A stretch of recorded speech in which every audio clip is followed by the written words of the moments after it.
What's up, everybody? Welcome back to another episode of Table Setters covering all things Major League Baseball. As always, I'm Steve, joined with my tag team partner, Devin. What's going on, man?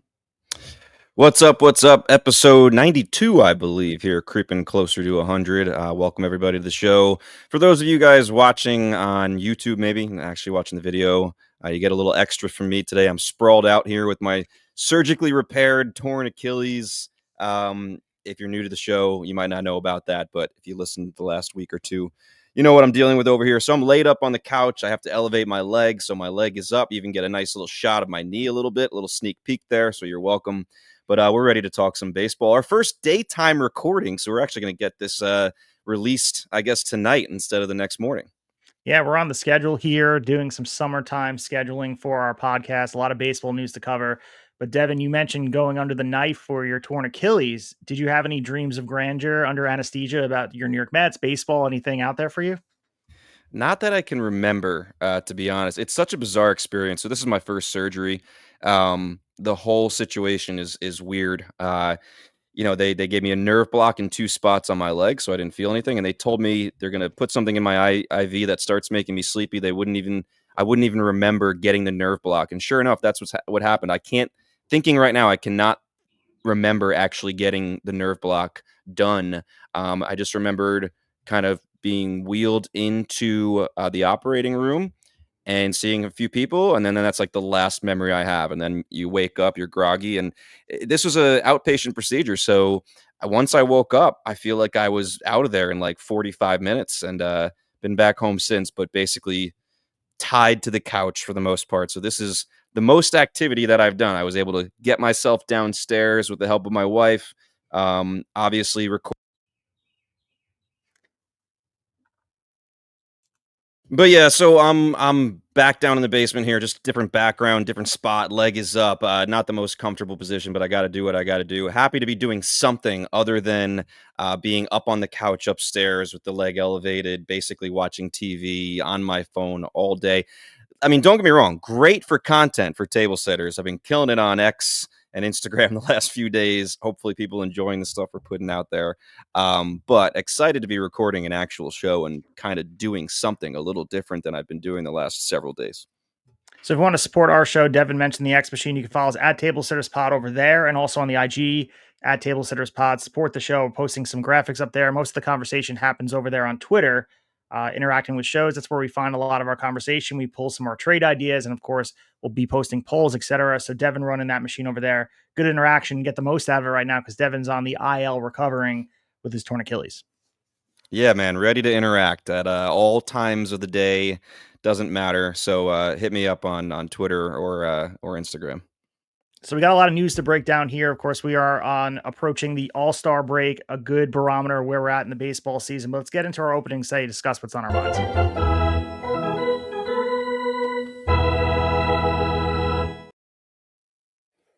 Okay, so a little bit biased on my end, subjective to the New York type of market, conversations around New York media, go around the New York Yankees over here. You guys know I'm a diehard Yankees fan. So the Yankees have released veteran infielder DJ LeMahieu, which ends his 7-year run in the Bronx. So this is definitely my opening say, a two-time batting champion, three-time All-Star. They signed him to that extension, 6 year, $90 million right now. It runs through next year. They cut ties now. The Yankees are eating over $20 million in this deal. So Aaron Boone was talking about this, of course, not going to be negative on what DJ contributed through his time in the Bronx, but the time was now to do this. And really the catalyst for this, Devin, is putting people in positions that they're supposed to be. So we saw Jazz Chisholm return back to his natural position, second base, after playing 28 starts at third. Clearly there's some wear and tear on his arm. If it wasn't for Paul Goldschmidt picking those balls out of first base, who knows how many errors that he would have had over there. This is the right place to be. A lot of conversation around Yankees media, both whether it's informal or formal in the Michael K show or et cetera on the post-game show. You need to put players in the position where they deserve to be. And it starts with Jason Dominguez. It starts with Jazz Chisholm. In order to play your best, you can't have this mismatched team playing out of position. And it starts by getting guys like Jazz Chisholm back where they are. And if it means expending DJ LeMahieu, who has been at this point not the same player that he was when he first had that emergence with the batting championship for them, you feel bad for the guy, but it was the right decision to make. Yeah, you know what? Sometimes when we go through these shows and we talk about certain topics, I like to get into the numbers. And other times I like to talk about the other side of it. I don't have any numbers for this one. For me, the story here is the Yankees are finally showing some sense of urgency. I feel like this has been the complaint for a lot of Yankee fans the last several years with the whole Aaron Boone, Brian Cashman partnership, where they just hang on to doing the same thing too long and expect a different result, right? The definition of insanity they've said is doing the same thing over and over again and expecting a different result. I feel like that's what the Yankees have done for a long time. So nothing against DJ. I feel like Yankee fans very positive on him. He did contribute to them in many positive ways over the years, but it was just time to move on. I said this last year when they acquired Jazz. It's like you acquire this guy and then you put him in a spot he's not supposed to be. Like because Glaber didn't want to move last year. Remember, that was the whole story. Like, if you're going to make an acquisition and give a guy up like Agustin Ramirez, who we've seen now is pretty much a stud, like, do what you intend on doing with the guy you acquired. Don't just give in like, Glaber doesn't want to move. So this was finally a long time coming, the right move. I mean, just yesterday, John Boy put out a clip, I think during the game, where Jazz made a play that was a little bit to his left, got the guy out at first, and they found a play of DJ. I don't know, it was from sometime this season, basically the exact same play where he tries to get it to his left, goes under his glove. Guy is on second, comes around third, and scores because the ball goes in the outfield. That is the difference you're going to see here. I mean, Jazz has been killing it on offense, but defensively, he is a second baseman. So props to them for finally doing it, but it's definitely too late. And as far as DFAing him, I think some people were surprised, like, keep him on the roster, he can be a bench bat. I just think that they just needed to clear it. They just needed to clear the space. It is a little shocking that they just let him go. He was not in position to be a third baseman. His body was not going to let him do that. And I just think they had other initiatives that they wanted to go towards here. And the other thing that came out of this is talking to Cashman, going back to the sense of urgency, he basically said, like, they're going to be all hands on deck for this trade deadline. Like, he did not hold back. He usually gives very conservative answers. He loves to say, "Oh, well, we have this guy coming back, so he's pretty much like a trade acquisition," right? Yankee fans complain about that all the time. No, he was like, "Listen, we are hopeful we can go get a starting pitcher. We are going to look into everything. We're going to be aggressive." So, I mean, you can't say that and then be super conservative because that'll be the next complaint from Yankee fans. So I'm very eager to see what the Yankees go and try to get done from here forward.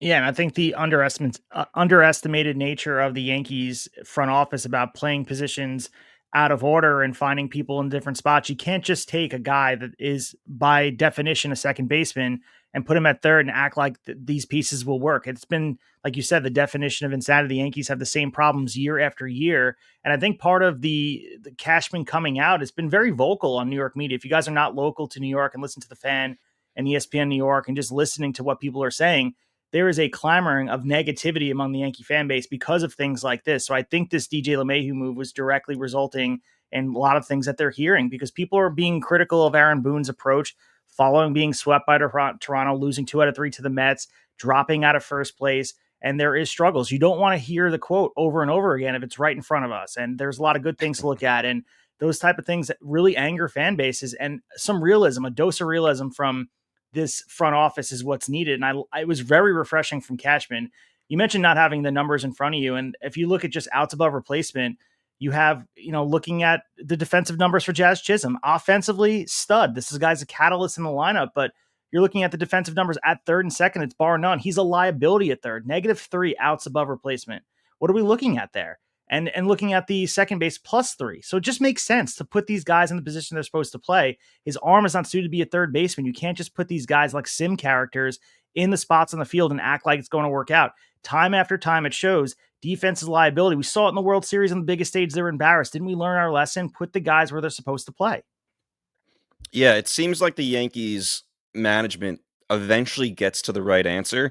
It just kind of takes them too long to get there, I think, in the eyes of fans and I just That's what I see. Like, again, right decision. Probably took them too long to get there. Jazz Chisholm was acquired last year during the trade deadline for a pretty big prospect, and it takes you almost a full year later to get him in the position that he belonged in from the get go. So we'll see where they go from here. And the Yankees fans they're ready to pounce if things don't go well at the deadline, and if things don't go well for the rest of the season. That division is, I mean, quite a gauntlet now with 3, maybe 4 teams in the thick of it. So who wins the trade deadline may end up being a big conversation as far as who goes on to win that division.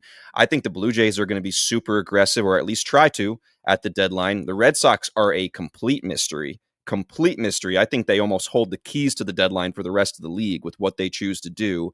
And then the Rays, I mean, they already made a move trading for a relief pitcher today to add to their bullpen. So, it looks like they're ready to get into the thick of things as well.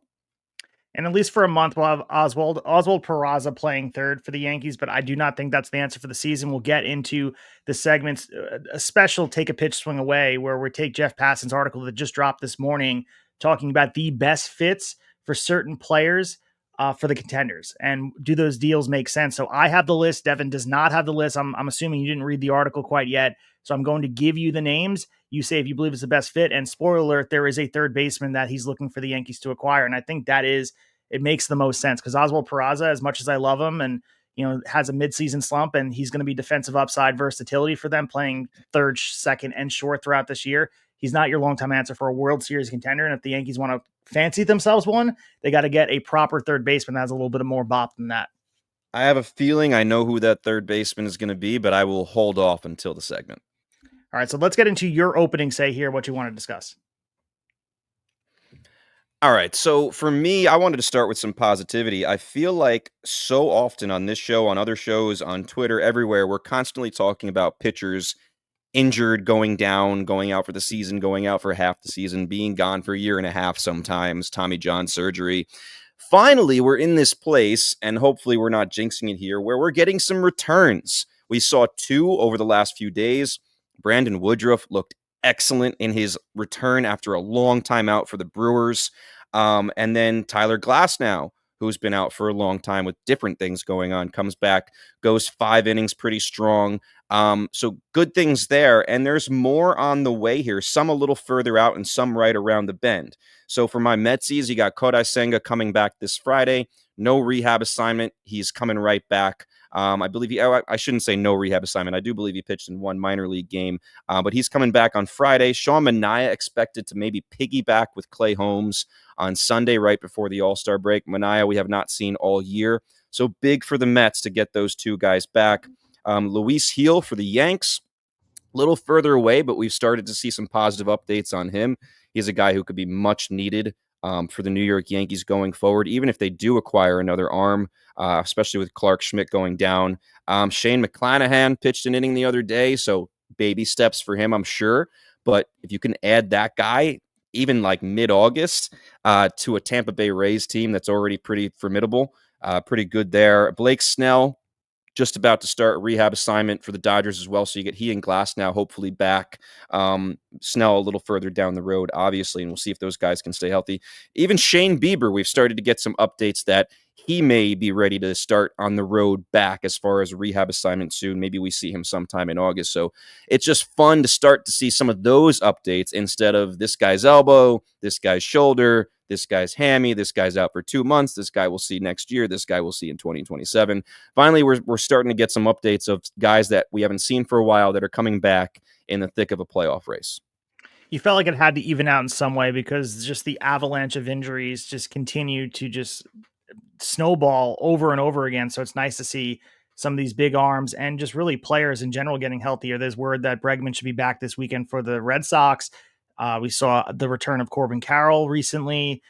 Jeremy Pena is making some positive steps towards being back on the field for the Houston Astros. So there's a lot of good players sitting on the sidelines right now, and hopefully they're able to get right for their teams. And that's the best part about all of this, is that as these teams get healthier, we talk about being barometer, this All-Star break, Memorial Day, et cetera, is a nice spot to look at teams for the first go around. But I believe the second go around of really assessing contenders, pretenders, and where everybody's at is the All-Star break, because we got to gear up for this this trade deadline that's a few weeks away from where we're at now. So these teams are going to really have to assess where they are. We can assess where they are. I think teams can fool themselves all they want about who's a contender, who's a pretender, but a lot changes over the course of a couple of weeks.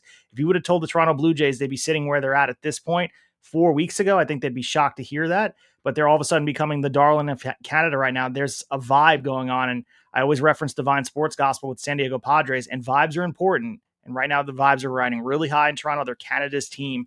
They're falling in love with this defensive, baseball sound team that is really emerging with uh, outside of Vlad Jr.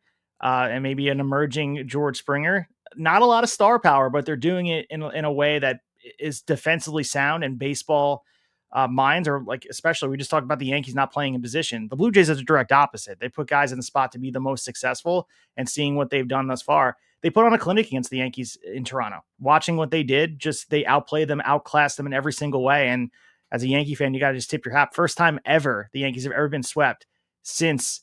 I mean, the Blue Jays have been in the league in Toronto. 4-game sweep was just, again, a masterful thing. And the Blue Jays deserve to be sitting in the pilot seat going into the All-Star break.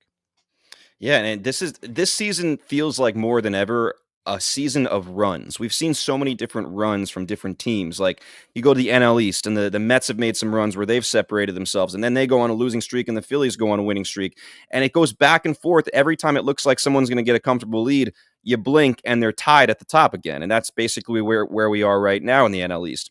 You got the Cubs, who looked like they were going to run away with the division. All of a sudden, the Brewers get hot and say, don't get too far away. Don't get too comfortable there. We're going to come for you here. NL West as well. The Dodgers looked like they were finally running away after being holding that 1 or 2 game lead for a while over the Giants and Padres. Giants and Padres started falling back a little bit, not playing so well. Now the Dodgers have lost 6 in a row. Giants playing a little better. Padres kind of back and forth trying to figure out how to score runs. But again, not letting them get too far away. You already mentioned the AL East, so it's been fun. And basically it's who's going to make the most runs here to bury the people below them. So far, the only team that you really have seen kind of bury the teams below them are the Tigers in the AL Central. Everything else is still just about up for grabs.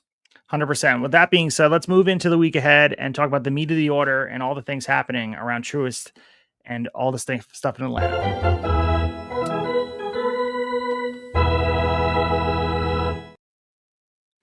All right, so one of the bigger stories coming out of the All-Star game is the news that came out yesterday, Devin. So in a significant step towards modernizing the strike zone without fully removing all the human umpires from the equation, Major League Baseball announced they're going to be using the automated balls and strikes, or better known as the ABS challenge system, during the All-Star game, which, as I mentioned, is set for Tuesday night at Truist Park in Atlanta. So this has been being tested in AAA. They had a trial run during spring training that we covered extensively here on this show.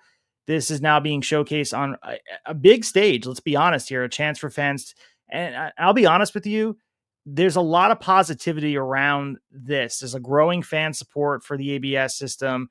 And we'll talk about how the challenge system works and all the specifics of it. This is not a full turn towards robo umps as people want to discuss it, but there is a nature of being able to challenge balls and strikes and get the calls right, which I think fans are looking really through the lens of that.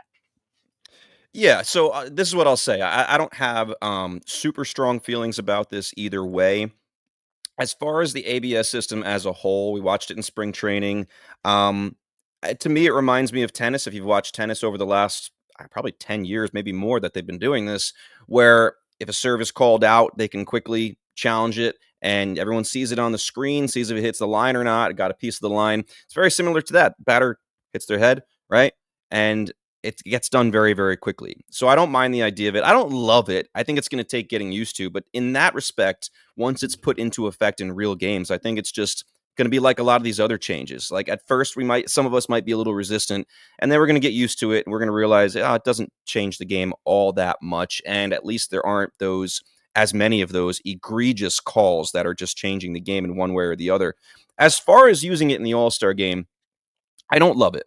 I don't love suddenly using it in the All-Star game after not using it for the entire year. Like, if we're going to use it when it's actually in effect in the regular baseball games. It just seems weird. We did it in spring training, and now we're not, and now we're going to do it just for the All-Star game, and then we're not going to again.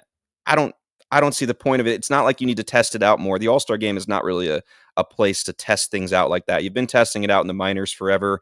You've been testing it out in spring training. I think that's enough. I don't think we need it for the All-Star game. I was a little surprised. Again, I'm not up in arms about it, but it's I'm not a huge fan of using it suddenly. Yeah, and I think it's really a showcase because the deck is loaded. This is happening no matter how people feel about this. This is something that they're going to be implementing probably as soon as next year. And the deck is loaded. The positivity towards it has been really overwhelming. But just to kind of give you guys the context for the misconception that this is robo umps, want to give you guys really the parameters of what this means. So there's tracking technology monitoring pitch location in real time relative to each hitter's personalized strike zone. And the home plate umpire still will be calling balls and strikes, but players can challenge a call immediately after it's made. Pitchers, catchers, and batters can challenge a call by tapping their cap or their helmet. So we saw that in spring training a lot. That was being utilized. I'll have the numbers in a second of the results from spring training, all the numbers here. Each team gets 2 challenges per game, and challenges are retained if successful. No outside assistance is allowed, so no signals from the dugout or teammates. And stadium video boards and TV broadcasts will display the result of the challenge using hawk eye visuals. So as far as spring training goes in the results, it was used in about 60% of the spring training games this year across 13 different parks. 52.2% of challenges successfully were overturned the umpire's original call. Catchers had the highest success rate at 56%. Pitchers succeeded just 41% of the time. And the pitching side, the pitcher or catcher had 54.4 overturn rate, slightly higher than the hitters at 50%. So this added about 13.8 seconds to the game per challenge and 4.1 challenges per game on average. 72% of the fans polled said ABS had a positive impact on the viewing experience, and then 10% came out and said it had a negative impact. So those numbers are really something we need to look at. Are we okay with 4.1 challenges per game on average? Is that something we want to see added to the game? To see them to get 52.2% being overturned, that's a little bit jarring to me, Devin. Like the fact that 52% of the calls were wrong, a little bit eye opening to me. I mean, yeah, we've seen some really bad calls just this past week that changed the outcome of games. I mean, Bryce Harper was in the box against San Francisco the other day and got the first 2 strike calls were so bad, and it absolutely affected the game. I mean, before that, I believe it was Luis Torrens for the Mets who got 2 absolutely terrible calls against him in the ninth to I believe lead off the inning. That again changed the feel of the game. A team's trying to come back from down a run or two.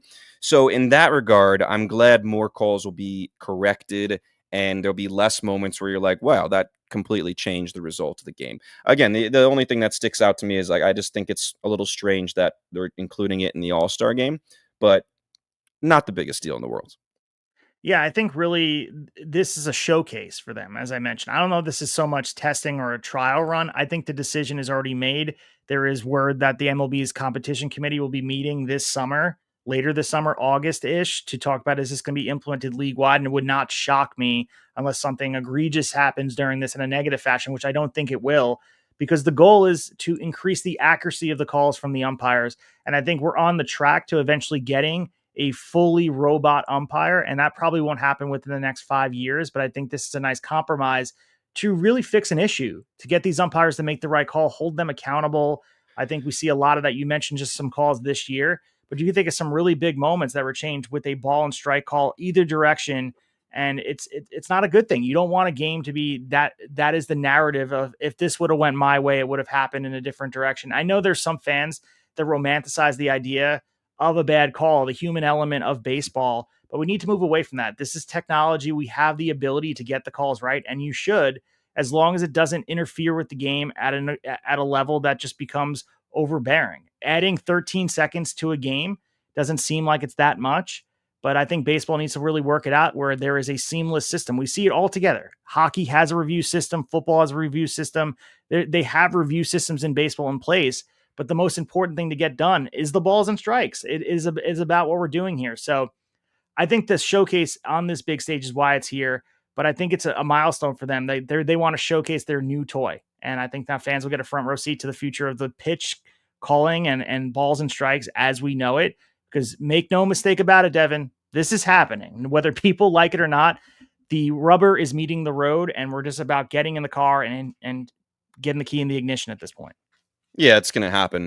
The other thing this leads into, and this can be another conversation for another day, but just to mention it, is this will change the game. This will change a big part of the game that has become very popular, and that is pitch framing. Okay, pitch framing has become a very large part of baseball. I mean, the guy that was catching those pitches, those two egregious strikes against Bryce Harper just a couple nights ago, Patrick Bailey, the best pitch framer in the league. So make no mistake, this does affect things. Um, Pitch framing is going to become less of a thing more than likely because you're not going to get all these strikes even if you're a good pitch framer because people will challenge them. You might be able to still squeak out a few.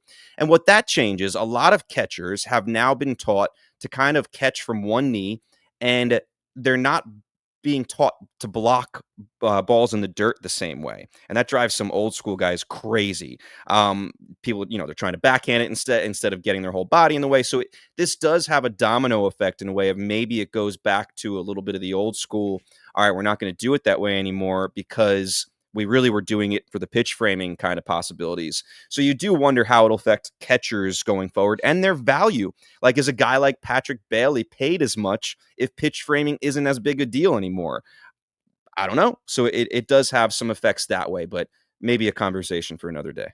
Once you take the toothpaste out of the tube for all the things we're talking about, whether home runs are reviewed, being called out of the base, home, etc., second base, reviewing those things, we can stop romanticizing the human element piece of this. And I'm of the belief that if it takes having fully robotic umpires to get the call right, then do it. Because I don't want to have a world where calls are not gotten right. How do you get some portion of the game right, but then you want a human element for the balls and strikes? I watch so many games. You and I watch a lot of baseball.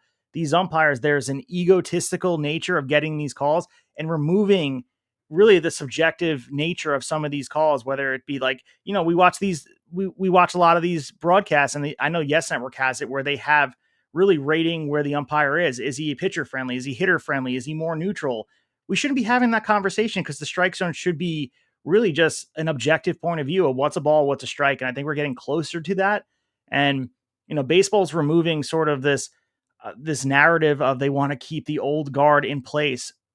The traditionalist is moving away from the game, the way the game is covered, the way the game is discussed. It's not celebrating nostalgic tributes to baseball. It's about just getting things right. And you're going to get more people watching the game in that regard. And the other thing you can tie to this, you mentioned the money for a guy like Patrick Bailey and all these pitch framers of the past. There's a lot of conversation around betting and getting calls right because there's a lot of money tied up in this, and maybe that's the incentive pushing them into the direction of you don't want to have the argument that thousands of dollars are lost on a bad bet. That that has to play a part here with FanDuel in bed with MLB. Yes, sometime what'll be interesting going forward is you try to look in the future and figure out all the different things it's going to affect, but there's always some unintended consequences. So that's what I'll be looking for in the future. Like, what are the unintended and maybe the consequences that we hadn't thought of yet? Are they big enough to be a big deal, or are they smaller in nature? All I'll say is that everyone's kind of okay. Maybe there are people not okay with the ghost runner on second base. They could be okay with this because to me, the ghost runner is the most egregious thing they've ever added to the game, and people just Definitely. move on with their life. So Yeah. let's head into the All-Star game here. As I mentioned, the week descends in Atlanta here. All-Star festivities are kicking off, and a lot of the midseason pageantry is important for baseball. I think there's been conversation of what the All-Star game needs to be as prominent as it used to be, where there is even corners of social media talking about remembering the days where this used to determine home field advantage for the World Series. I do not believe that ever should be the case, and we don't have to get in that conversation, but an age old debate, conversation, water cooler talk, if you are in offices, is talking about the All-Star snubs. And there are rosters stacked, of course. You can pinpoint every team getting an All-Star. So eventually these teams that have multiple All-Stars, they get pushed out. But some of the more egregious people are standing out from the outside looking in as far as All-Stars go. You have to start the list. Trey Turner. He leads the NL right now with 111 hits. Stellar defense, somehow edged out here. Juan Soto over here, of course, really a good year. I mean, he's outperforming Fernando Tatis Jr. in every metric, yet he was snubbed. If you look at those numbers, Seiya Suzuki tied for the MLB lead with 77 RBIs. This is a case of the Cubs have a lot of all-stars. He just sits on the outside here. Michael Busch is sitting out 298, 18 home runs. He's statistically superior to Matt Olson in almost every offensive category, but alas, the fan vote. Chris Sanchez of the Phillies, John Duran. So these are some snubs here. I'm not sure if I left anybody out here, but your thoughts on really where we're at here. Are you that upset? A guy like Juan Soto, a guy like Michael Busch, a guy like Seiya Suzuki, Trey Turner, they're not going to be in the All-Star game. There's some head scratchers here, but to be honest, I mean, we even previewed this a little bit last week when we just had the two finalists at every position, and we went through a few people we thought belonged as finalists. So I don't want to. I mean, everyone's beating this topic with a dead. I mean, beating a dead horse as far as this topic goes. We've heard snubs all week long, so I'll just highlight a couple that stand out to me quickly as far as the more interesting conversations. But it's all been said at this point. Seiya Suzuki is the RBI leader in the National League. I thought that was a pretty egregious one. I mean, Fernando Tatis Jr., I know he's electric. I know he's fun. He's entertaining. He's been really bad for a while now. Had a hot start, and he's been rough. He's not had a good time for a while here in San Diego. So Seiya Suzuki stood out to me. The Soto stuff is very interesting, not just does he belong or not, but the other conjecture about it as far as the money. He came out and said, like, when they asked him if he cared, he's like, what do you think? It's a lot of money, which is kind of a funny statement to come when he's talking about $100,000 as an incentive in the contract clause when he's making, so much more than that. And of course, people killed him for it. Michael K, I think, just drools every time Soto says something about money. I think Michael K just sees blood, like blood in the water. He's obsessed with Juan Soto. It's a little bit concerning to me. So there was that. The other thing is Soto, if he does end up getting put on the team, which there's still a chance because we, like you mentioned, there's these guys being replaced, these guys bowing out. He would be the first player ever to make the All-Star game 4 years in a row for 4 different teams. And he'd be the first player under 31 to make the All-Star game with 4 different teams at all. So it's pretty crazy how his career has worked out at still such a young age. And obviously that's a whole different conversation. But there's a lot of stuff around the Soto stuff. And then the other thing is maybe more egregious than the snubs. Why is Julio Rodriguez in this game? Like, they showed the comparison of his stats to Rowdy Tellez, who was DFA'd from the Mariners. They're not much different. I mean, Julio Rodriguez, we all love the guy. He does not belong in this game. You're talking George Springer, who has had an unbelievable year, Joe Adell, who's kind of broken out. Those two guys belong there. I mean, over Julio Rodriguez every single day of the week. So that's what stands out to me. Yeah, I agree with that. Watching Julio up close in person, obviously the Yankees have the Mariners in town right now, and Julio does not look like the same player, even making some defensive follies. Uh, and it brings more light to what you were discussing last week, the fan vote and the flaws in that. And also, again, I go back to it, having a player of every team be represented, and eventually you're going to push these players out. The National League is stacked with stars, and I think they should be showcased. But when you have, as you mentioned before, Trey Turner, who leads the National League in hits, 111 of them, and we also have Seiya Suzuki, who leads the MLB in RBIs, that's a problem to not have him in the All-Star game. Yeah. I don't think you got it right. So they need to do something to fix that. Some other things for this, we mentioned ABS, that's going to be here as well, but just to give you guys some parameters, the uniforms returning to tradition, so players will wear their regular season uniforms for the first time since 2021. They can be wearing the custom All-Star hats, but look damn good. I like the way they look, the throwback to the old Atlanta look with the red and blue. They're going to be mic'd up as well. Two-way mics are returning to the game, allowing players to chat with some of the Fox broadcast booth in real time. So that should be fun. Hopefully some players bring out some fun moments here. And they're going to be doing a Hank Aaron tribute during this game. So they're going to be doing a special ceremony to honor Aaron's record-breaking 715th home run, being that the All-Star game is on 7/15, which is some pyrotechnics, some Truist Park magic here. So, and also your favorite Chipper Jones, Andrew Jones, and Andres Galarraga would be tossing that ceremony first pitch. So 3 All-Stars from Atlanta's last All-Star game back in 2000. So pretty cool. Atlanta was supposed to have this a few years ago. There was some drama. What happened in Atlanta, politically charged, if I remember correctly, that they Yeah. pulled it from Atlanta for whatever reason. Yep. But there's a lot of fun things happening here, not to mention the futures game, celebrity softball. We got the MLB draft we'll talk about in a second, but Home Run Derby, the All-Star game is always something we look forward to. Yeah, it's gonna be a lot of fun. And the futures game mixed in there as well. So just a fun few days of baseball all together. Even though the regular games won't be on, still plenty to pay attention to. So I'm looking forward to it, no doubt about it. So as we move towards the draft, we can't help but talk about the Nationals making a seismic move, parting ways with longtime GM Mike Rizzo, manager Davey Martinez, which ends The franchise's lone World Series title 2019 feels like it is light years ago at this point. 2019 feels like it was 15 years ago. And this announcement came on Sunday after they were swept at the hands of the Red Sox, and the Nationals fell to 37-53 just 1 week before they hold the number one pick in the aforementioned 2005 MLB draft. So you go to Rizzo's history. He's been with the Nationals since '06, so a lot of his fingerprints are all over this team. And the rest of MLB has evolved past him. Washington has not been able to move past this. You could look at the Soto trade. They definitely won that deal, I would say. A really large sum of players there. But I think looking at the infrastructure in place, Davey Martinez wore out his welcome. We discussed it with the young roster. They grew frustrated with his lack of accountability. That was a big notion we discussed last week in front of the team. Uh, and looking at Miguel Cairo, he's going to be taking place as the interim manager. And let's not forget, I mean, some of these interim managers can earn themselves a full-time job. We watched it happen when Joe Girardi got fired and Rob Thompson took over the job there and he became the manager. So Miguel Cairo has a shot to do this here. We will discuss the draft, but this is an interesting move because if you knew this was the moment you were going to get rid of Rizzo, he is essential to what you're building in this team. And now you're pivoting a week before the draft. It seems a little bit haphazard.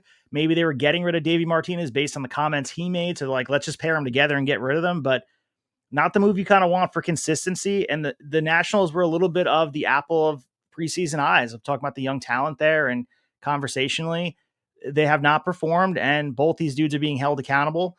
And you can put a eulogy on this run. Of course, you can never take that flag away. The flags fly forever, which is the phrase that everybody uses. The ring will last forever. But I mean, looking at the Davey Martinez, Mike Rizzo era in Washington, I don't know how positive they're going to be looking at this because of really the fingerprints and getting out from underneath what they've built so far. I think as years go by, this happens in sports all the time. It's fresh right now, but I think as years in the future, they'll be seen in a very positive light, and you'll think about that World Series mostly. Um, I will say this: I thought people were really jumping the gun in the preseason. A lot of people hyping the Nationals as a surprise team this year. I thought they were at least a year early. Don't want to toot my own horn, but I believe I was right with that. Listen, Rizzo got this young core here. But I think the Nationals ownership thinks it's time for someone else to take them to the next level. They expected to take at least a little bit of a jump this year. I do believe you're right. I think Davey Martinez was the person they wanted gone, and I don't think Rizzo was willing to do it. So, okay, you're both gone. You're tied together. From everyone I've listened to talking about Rizzo, they call him an extremely loyal guy. So it makes sense if he was not willing to fire Davey Martinez himself. The Rizzo part is interesting. His legacy in Washington will be very interesting to think about. A lot of positives. I mean, you think of some of the number one draft picks, which is kind of interesting now, like you said, with the draft coming up with another number one pick that he will not get to make. He was successful with those. Bryce Harper, Steven Strasburg. I mean, can't get much better than that. Maybe they were slam dunks, sure, but still, he made the right choices there. The Soto return, like you said, another slam dunk. Unbelievable. I don't know if we've ever seen a return as good as that. Looks as good as that. It looks even better because Soto hasn't even been in San Diego in a while. The World Series, the Scherzer contract, which is maybe the best free agent signing, big contract of all time. I posted a long thread on X of everything he accomplished during that contract in Washington. It's unbelievable. I don't think I've ever seen anything like it, a contract that good with how much was accomplished by Max Scherzer in his time in DC. Unbelievable. So there are a lot of positives, but those also go into some of the negatives. You couldn't keep those homegrown position players, whether it be Bryce Harper. He left. Couldn't get anything done with him. Anthony Rendon, and I know maybe you dodged a bullet there, but still, it was a guy who walked after being great in DC. And Soto, obviously, another guy they could not convince to stay. Had a falling out with Strasburg. If you remember when he got hurt after signing that big contract after being the MVP in 2019 for the World Series team, ends up not being able to fulfill that contract. And there was this weird thing where they wanted him to retire. He wanted a certain amount of money. And it ended kind of ugly between those two sides. So that's another thing, leaves a little bit of a stain there. And then, like we just mentioned, they couldn't figure out how to take the next step with these great young players. CJ Abrams has looked great. James Wood has looked great. Mackenzie Gore has looked like he's taken the next step. You've called up Brady House. You have other guys, Seaver King, who was just drafted last year. You have a lot of young talent, but it has not resulted in a better record. And I think the faith in Davey Martinez and Mike Rizzo to take them to that next step was lost. They did nothing really to kind of build around that young core. People were screaming in the offseason, get like one bopper, one big contract, get a Pete Alonso in there, give him a contract that he wants. He was up for grabs. No one was offering the money he wanted. Instead, you go take the cheap route and get a Josh Bell. Like, there's some things they could have done to make this team maybe competitive this year, and they didn't do it. So whether that is ownership not releasing the amount of money that Rizzo needed to do it, or it was Rizzo wanting to go in a different direction, those are answers we never 100% get because you hear different things from different sides. But I think Rizzo's legacy is mixed. Davey Martinez, I think he messed up this year. That's an all-time bad quote he had a few weeks ago. So I'm not necessarily surprised. There also apparently was an option coming up for both of their contracts. So the weird timing right before the draft, in my mind, has to have something to do with having to make a decision on those options. Yeah, and I think looking at, I mentioned it before, the struggle to modernize the infrastructure. We heard a lot of conversation about teams that were unwilling to buy into the analytics side of things, and by all accounts, we're not in the war room with these guys. But being the fact that he's a longtime baseball guy, been with the Nats since '06, a lot has changed since he became GM in '09. So if he's not willing to abide by the analytics and looking at developing talent through the draft and in a certain way, maybe there's a frustration with the front office that they're looking at this of let's get a guy that's going to make the decision that's more analytically sound. And you look at the assistant GM who's assuming duties right here, Mike DiBartolo. The background of him, he's analytically driven. He's going to handle front office duties, and they're going to make a very important decision that's going to hold the keys for the Nationals' most important draft in a decade so far. So, I think that this was strategic, probably not ideal. And I think the Davey thing, probably, like you mentioned, snowed it in a different direction because maybe they were like, let's hold on, let Rizzo make the decision. He has, as you mentioned before, drafted pretty well in the past. But I think if this team is going to move in a direction and he is a lame duck GM and he's a lame duck and Davey's a lame duck manager, you might as well put the people in place. So they better hope that Miguel Cairo and Mike DiBartolo are going to be these guys, because if you start searching, put an Indeed listing for a guy out there for a GM job and you're inheriting somebody, you better hope that this guy makes the right decision. And he is a Rizzo descendant. He's a guy who's worked closely with him for a little bit here. DiBartolo and the VP of amateur scouting, Danny House, is going to also play a part of making this decision. This is important for them. I mean, the fact that they waited to fire them makes you feel like it's a little bit more reactionary, tied with the Davey Martinez quote that things blew up. And let's not forget, I mean, we had Chase Selesky on here last season talking about all the stuff that went on with CJ Abrams. This is all daisy chained together, Devin. There's something about this organization that needed to change, whether it's outdated or trying to be punitive towards these young players. Going back to what we mentioned with Aaron Boone, that just doesn't work with this generation's baseball culture. You can't just you can't say the things that Davey Martinez said without repercussions, and we watched it firsthand right here. Yeah, and I mean, that takes us into the next conversation, which is the draft, which is fascinating. With To me, this draft, I feel like, is maybe the most unpredictable we've seen in a few years, partly because the Nationals are there at the top. They just changed their management, and we don't know which way they're headed here. When I look at the top of that draft, I mean, whoever goes first, it's domino effect at what happens in the rest of the draft. Every mock draft I look at, I feel like is different. It changes by the day. It's crazy. I think most people think the number one pick comes down to two guys. Although if you talk to some other people, some people throw four or five guys into the mix. To me, more than likely, it's going to be Cade Anderson and it's going to be Ethan Holiday. Okay. I think in my mind, the route, as far as if you're trying to get somebody here to help as quickly as possible, you take the pitcher, right? He showed on the big stage what he could do in the College World Series. You take him. But as far as ceiling goes, I've heard a lot of people say the ceiling for Anderson is maybe number 3 in the rotation. Ethan Holiday, some people say, is more like his dad than Jackson. And I think a lot of people think he has the higher ceiling there. So depending on what you're thinking, are you thinking I need somebody to help in this rotation as soon as a year from now? Or I just want the best talent that down the road people are going to be like, oh yeah, they took the best player available there. What do you see the Nationals going, and anything else you see that's going to be interesting to you in the draft? I think you mentioned really that there's a diverse array of elite talent. And I think you can look at the two players from Oklahoma, as you mentioned, Ethan Holiday and Eli Willits. They're both over from Oklahoma. And these dominant college lefties, Cade Anderson being the most standout.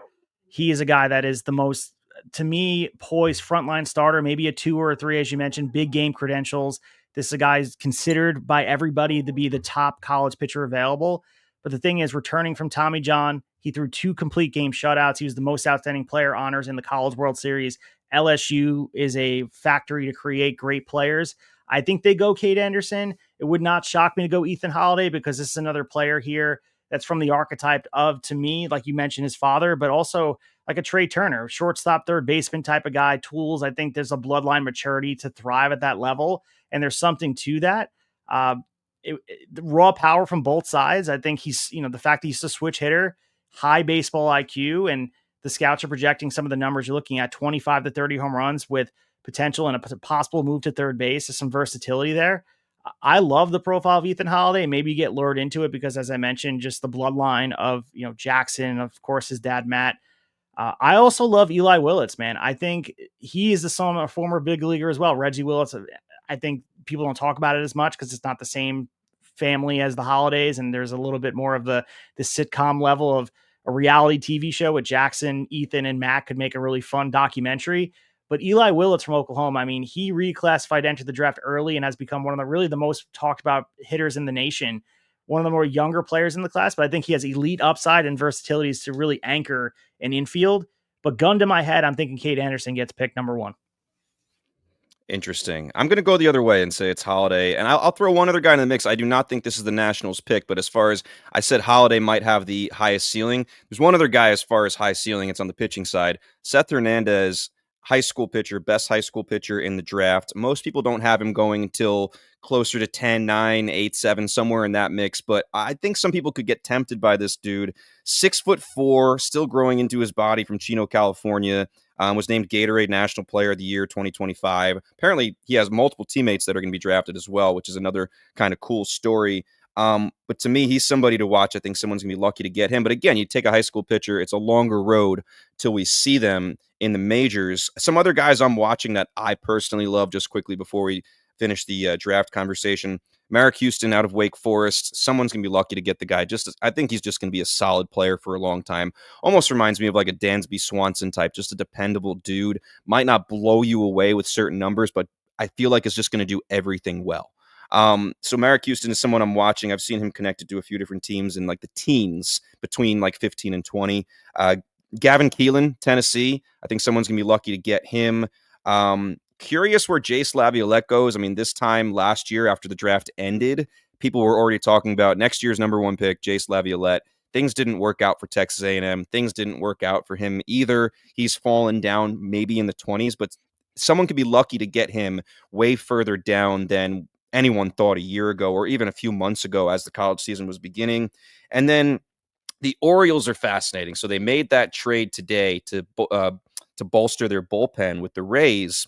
And they now have, I believe, 4 picks in the top 40. A lot of mock drafts have tied them with one of their first choices to Ethan Conrad, who is another Wake Forest star. He fits their college bat profile perfectly. They've done this a lot. Vance Honeycutt last year. Go on and on to all these guys they've selected offensively. You would think eventually they're going to mix some pitching in there, but the Orioles are pretty fascinating to watch in the draft with how often they're in there this year. So those are some things I'm watching going into the draft. So some other names you should know. I'm glad that you mentioned Seth Hernandez being from Corona High School in California. You mentioned Gatorade National Player of the Year. His ERA 0.39, 105 strikeouts in 53 innings this spring. So absolute monster. His fastball already at 98. He does have an advanced changeup for a young arm, and I think he has true ace potential, but you mentioned there's a little bit of the patience you have to have for a high school pitcher. His teammate, Billy Right. Carlson, he is a defender, strong arm, projected as a reliable everyday infielder. Leadership qualities, that's everything you read about Billy Carlson is that he is a leader on and off the field. Some other names too. Jamie Arnold, we heard a lot about him as well from Florida State. He broke out as one of the more unhittable pitchers in baseball. Deceptive delivery. He's funky out there. His fastball's at 97. He has that sweeping slider. Unreal. This is a guy who's a mid rotation starter, and I would expect him to be taken in the first round as well. Liam Doyle from Tennessee. We've heard a lot about him as well. Left-handed pitcher from Tennessee. Big league body. This guy mid 90s fastball. And there's another player too from Oregon State. We watched the College World Series go a certain way, but Ava Arquette, 6'5". This guy is a shortstop. Good arm, good range for his frame, potential middle of the order bat if he's six at shortstop. Think Carlos Correa type of player. Yeah, it'll be fun to see. I mean, like I said, I feel like this one's maybe one of the more unpredictable drafts that we've seen. Can go in a lot of different directions. For my Metsies, I mean, they don't pick, I think, until 38. Um, I remember a mock draft about a month ago. Someone had Gage Wood, kid out of Arkansas, going there, which I'd be very excited about. But most mock drafts now, I see him going in the top 20. So that's probably pie in the sky stuff for the Mets. But when you're not drafting until number 38, you got to be creative.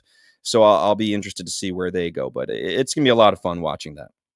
So speaking of your Mets, we have Pete Alonso bowing out of the home run derby for the first time since he really became eligible for it. Two-time derby champion, 2019, 2021, deciding to move away from this since his rookie season. Has been one of the dudes that has been absolutely one of the showcase stars here. His decision really comes after one of his finest offensive campaigns right now of his career, and I'm looking not to mess anything up. So before we preview a little bit of what's going on for the home run derby, your thoughts on Pete Alonso not taking part in the festivities? Love it. I just feel like he's locked in this year for the Mets. Okay, I actually started getting a little not annoyed. Annoyed is the wrong word, but like I didn't love how he was saying he's going to do it every time he's invited. He just seemed a little overboard on it. And then last year, didn't perform very well. So it's one thing when he's going there and winning it. You take a little pride in that as a Met fan. But when he goes out there and just doesn't have the performance, and you feel like he's just there for the home run derby. Listen, last year he was named an All-Star and he shouldn't have been. And some people thought it was just so they could get him to do the derby. This year, he deserved his All-Star spot, well deserved, and I just feel like he's locked in. I love the attitude, and I'm perfectly okay with him not doing the Derby this year. Well, we have 6 of the 8 confirmed right now, but we may have to replace one of the 6. Byron Buxton was supposed to be in this home run derby. He got hit with a pitch on the hand, 98 miles per hour from Cade Horton. So initial x-rays are negative, but I'd imagine that he's going to be sitting out of the derby. No reason for the Twins to risk having him out there. So absolutely sucks to not have Byron Buxton get an opportunity to compete here. As far as the other home run competitors, love to see Kyle Riley in here leading the MLB in home runs, 36. James Wood getting a chance to be out there, 6'7" monster, breakout star. Ronald Acuna Jr. is going to be there. Junior Caminero, O'Neal Cruz, and then we're still announcing 2 more out there. So not all the big names, but some big names here. This is important for baseball. Acuna being their hometown guy, returning from injury. There was conversation, should he be and also should he not be? But if he's going to be a fan vote, it's in Atlanta, and he's going to be in the home run derby. You appreciate when some of these guys are out there. It would have been cool to see Ellie, would have been cool to see Vlad to be back here, maybe a Teoscar Hernandez, hell, maybe Aaron Judge. Aaron Judge had said in a quote that he'll return when they come back to the Bronx for the All-Star game, so that would be a spectacle. We're not going to get most of these guys, but pretty cool lineup so far. Yeah, I love this field. I think to me, it's one that I'm anticipating more than I have in a long time. Some of the youth that is in there. Brent Rooker was added today too, so there's only one spot remaining now, There unless, you like go. you said, Buxton. If Buxton has to bow out, it's cool to see Rooker. I was hoping for his teammate Kurtz. I think a lot of people were leading that charge. I'm guessing they're not putting 2 A's in there. I guess we could still be surprised. The other guy I'm pushing for, and I understand his stats have not been good since coming up, but he did hit a bomb last night, and I think there's 2 nights in a row now. Jack Caglione, I mean, he'd put on a show. He might not want to do it when his stats aren't very good. It might be a little, I don't know, embarrassing to him in a way. But for entertainment purpose, wow. The other thing that's kind of cool, Junior Caminero, I believe, just turned 22. James Wood is still 22 for a little while longer. The youngest player to ever win this was Juan Gonzalez back in 1993. He was 23 years old. So you got a couple guys with a shot to break that record this year. I believe before Rooker joined, this is going to change it, but before Rooker joined, I had done the math. The average age of the competitors in the Derby is 26, so pretty cool. Rooker may bring that up a little bit, but I love the field so far, and I'm interested to see who they get for that last spot. Yeah, and the format returning to this 8 hitters, round 1, not head to head. So you're not going to see really the cumulative tiring that we saw when Josh Hamilton didn't win in the Bronx. Should be cool to see these guys go and really be showcased here. Let's go with another power hitter here. Rafi Devers, of course, traded. We covered that extensively here from Boston to San Francisco, but a lot of the drama not subsiding here. We saw a WEEI appearance. Red Sox broadcaster Will Fleming recalled a story shared by Clark on the Deuces Wild podcast about an early attempt to help Devers transition to first base. So, according to Will Clark, he was invited by the Giants coaches to work out with Devers during the Giants Red Sox series in late June.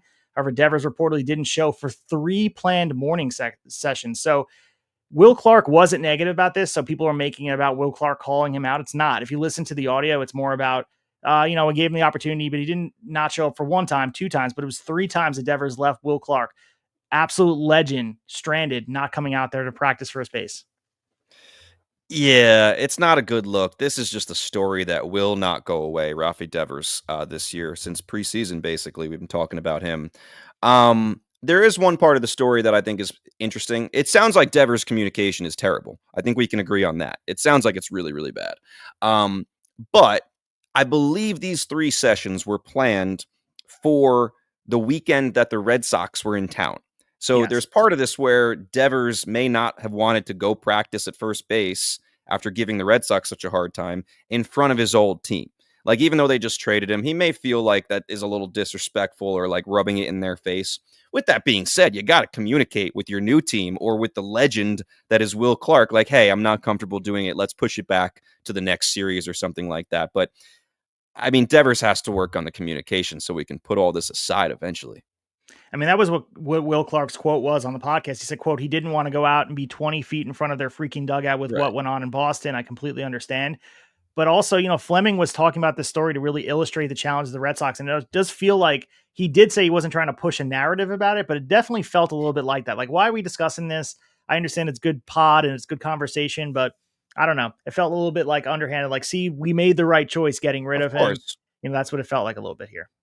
Yeah, like a hired gun, like, hey, push this story a little bit. But I mean, Devers is doing himself no favors, that's for sure. So, going to mention a little bit what's going on. You mentioned Patrick Bailey's framing, but I also would be remiss if I didn't mention the inside the park walk off home run that he had here. And more notably is sort of the house of horrors that San Francisco has been for the Phillies, losing 18 of the last 21. So I don't think that number has come out in a lot of places for people, but just putting that on everyone's radar. And this was the first time ever in the history of baseball, Devin, some symmetry here. Lawrence Butler hit a leadoff inside the park home run, and Patrick Bailey hit a walk-off home run on the same exact day. Baseball records never done before, especially from a light hitting, slow footed catcher to be doing this. Fantastic. Baseball never fails to amaze. Really, really, really cool stuff. I didn't see the I'd already gone to bed.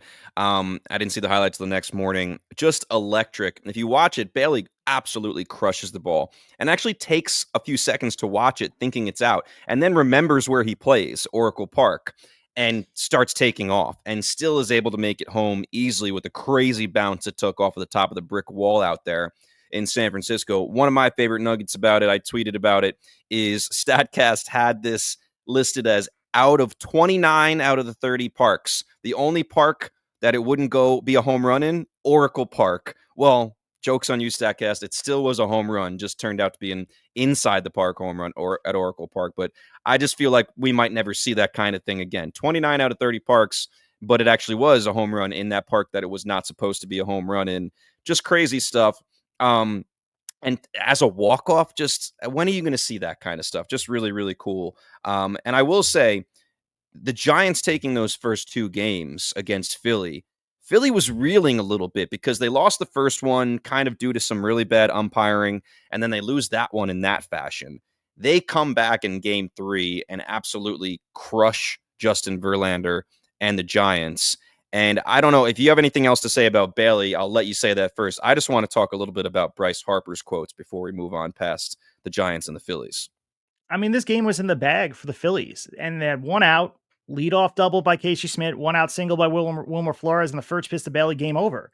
So this is a house of horrors for Philly. This is a tough place for Yeah. them to play. And let's not forget Jose Alvarado serving that 80-game PED suspension, and Jordan Romano is being handed the ball in the ninth. It's not a guy you want out there. Did not go well. So Romano's ERA is now at 7.44, continuing a downward spiral for the Phillies bullpen. We'll discuss maybe they address that at the trade deadline, but this is the problem. They don't play well. They're 18 of the last 21. That's not a small sample size. Yeah, and Bryce Harper actually had some kind of quotes when asked if he like almost signed with San Francisco. He was pretty open, saying like they were a big consideration. He thinks they're a great franchise, but there was some uncertainty at the time going on in the franchise that made him kind of go a different way. But it was interesting to hear him open up about that. But the quote I really wanted to talk about. So in the third game of that series, Harper finally broke out. It's his season has been interesting because he was out for injury. Then they activate him, and when they interview him, he basically said he doesn't even know if he's fully healthy, but nothing was changing, nothing was getting better, so he might as well try.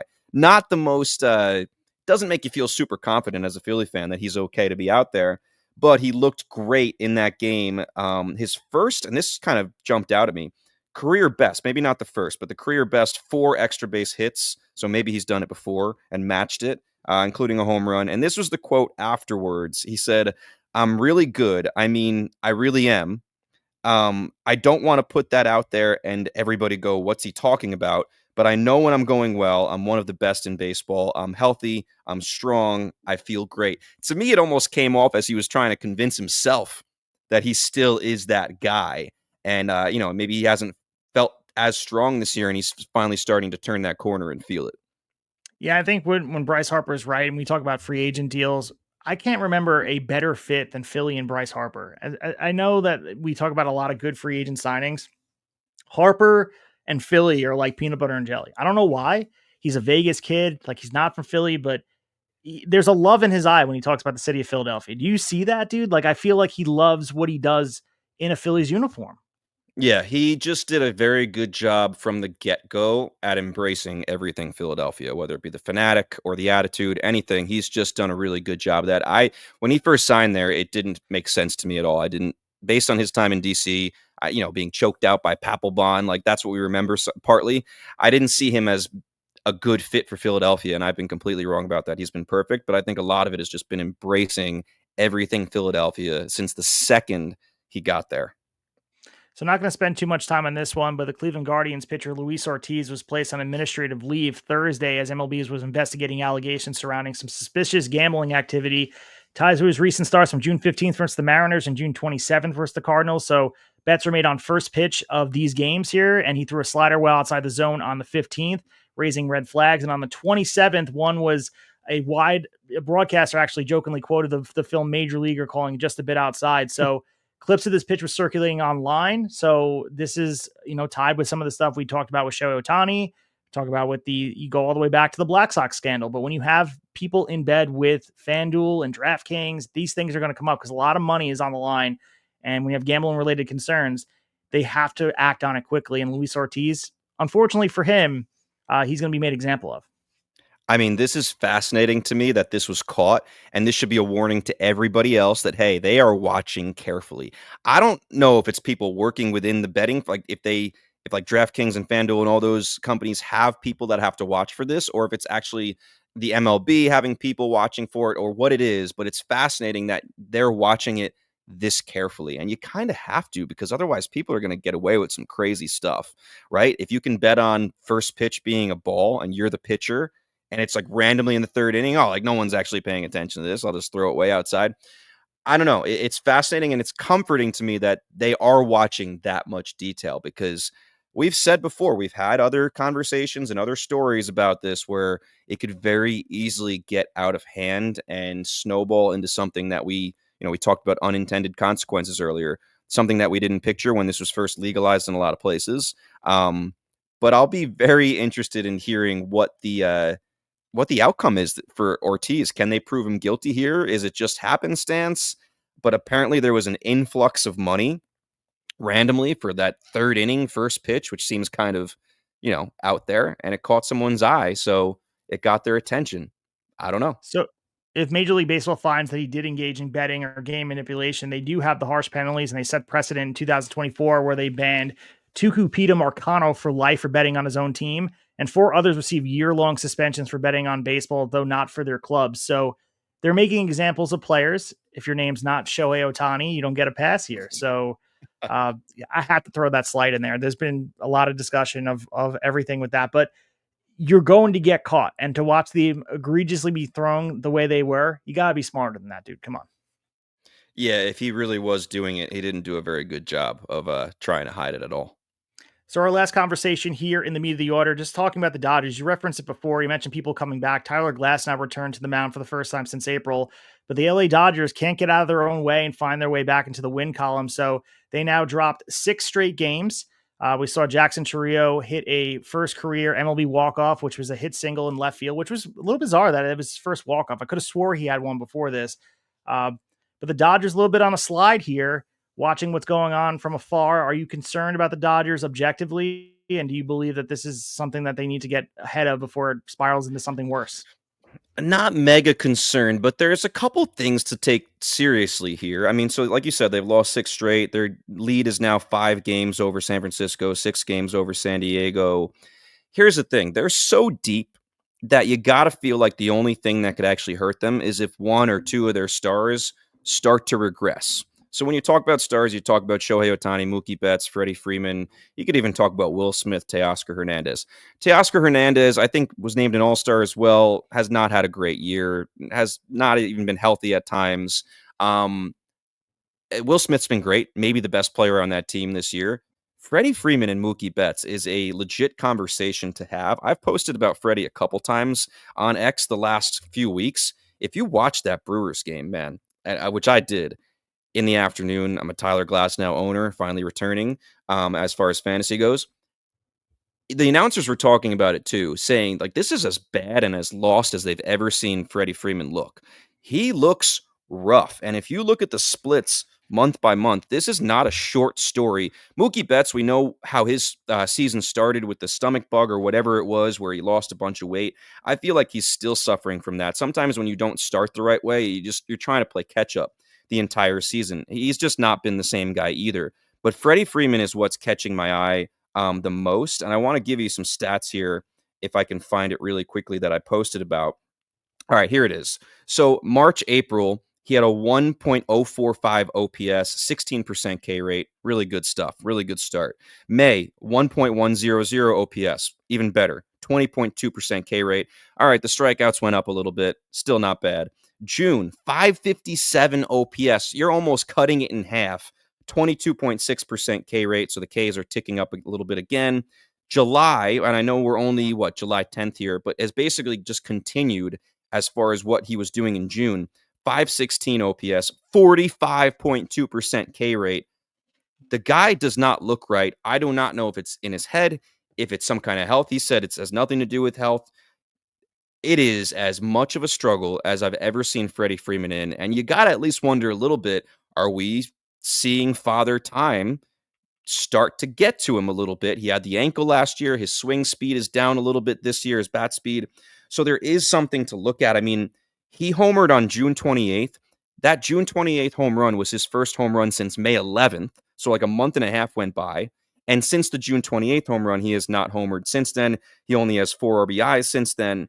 It's been an ugly run. So you add that onto the fact that they struggle to keep their starting pitchers and some of their bullpen pitchers healthy. And Tanner Scott has looked very human as the closer, even though it looks like he's gotten a little unlucky. There are some things that if you put on top of each other, you got to feel like the Dodgers are a little more vulnerable than anyone expected they might be coming into the season. Yeah, I agree with the vulnerability piece for the Dodgers.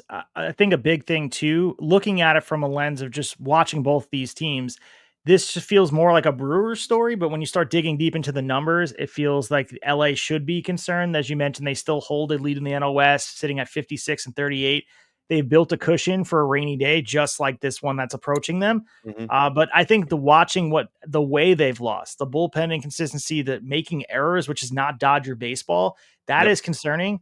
But I think the Brewers are more of the story for me, surging into the All-Star break, looking at what they're getting, strong pitching. You got the return of Woodruff, as you mentioned before, major contributions from like Trio, and then also, a big piece is what getting from Andrew Vaughn. I mean, they recently acquired him via a trade from the White Sox, essentially for nothing, and here he is, timely hitting, and this is a guy who played a big part into what they did against the Dodgers. So more about the Brewers, but I think that if you start poking holes in what's going on with the Dodgers, I think there's a lot of concern you can make. But this team will be just fine. They'll be in October, and the scary part is the adversity they're facing now is going to make them even stronger buyers at the deadline, which is scary for the rest of the league.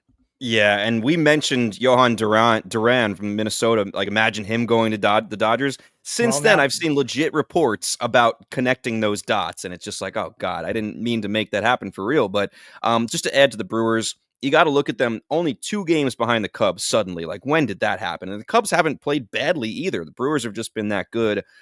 Suddenly, they have this potential three-headed monster at the top of their rotation if everyone can stay healthy. Woodruff, who's been there, done that. The Miz, who just looks like, he's basically right next to Paul Skeens now as this phenom who is just impossible to hit. And obviously Freddie Peralta, who's kind of been the stalwart, the consistent there. That's not a bad 1, 2, 3 if they can stay healthy. The bullpen looks fantastic. We saw Trevor McGill just look excellent in that game against the Dodgers, which kind of held the ground, held Milwaukee in that game. He gets named to the All-Star game, well deserving. They just have arms up and down in the major league roster, but also below that they're able to call up and be nasty. We know they're a pain in the ass on the base paths. They're going to put the ball in play.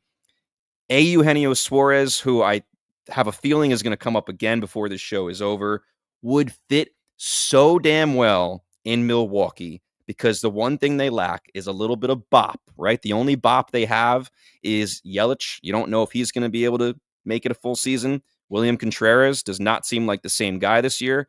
If you can go get Suarez and plug him in at third, I know he's going to be a popular target. There's a lot of teams that could use that guy at third. But man, would he would make Milwaukee scary for anybody to play. yeah, we'll definitely talk a little bit more about him coming forward, but let's head to the sub 2 ERA crew and who's left. All right, lead us All through, right, Dev. so sub 2 here is the second week in a row that is a one-man band. I just believe it is a different man, though. I think last week it was Hunter Brown. This week he flip-flops with the guy that was out last week. Paul Skeens takes the lead. He's at 1.94. Hunter Brown drops out. He's down to 2.21. I believe Scooble is just a little bit on the outside at, I think, 2.02. So some guys trying to get back in there. But the sub 2 ERA crew still hangs on. One-man band.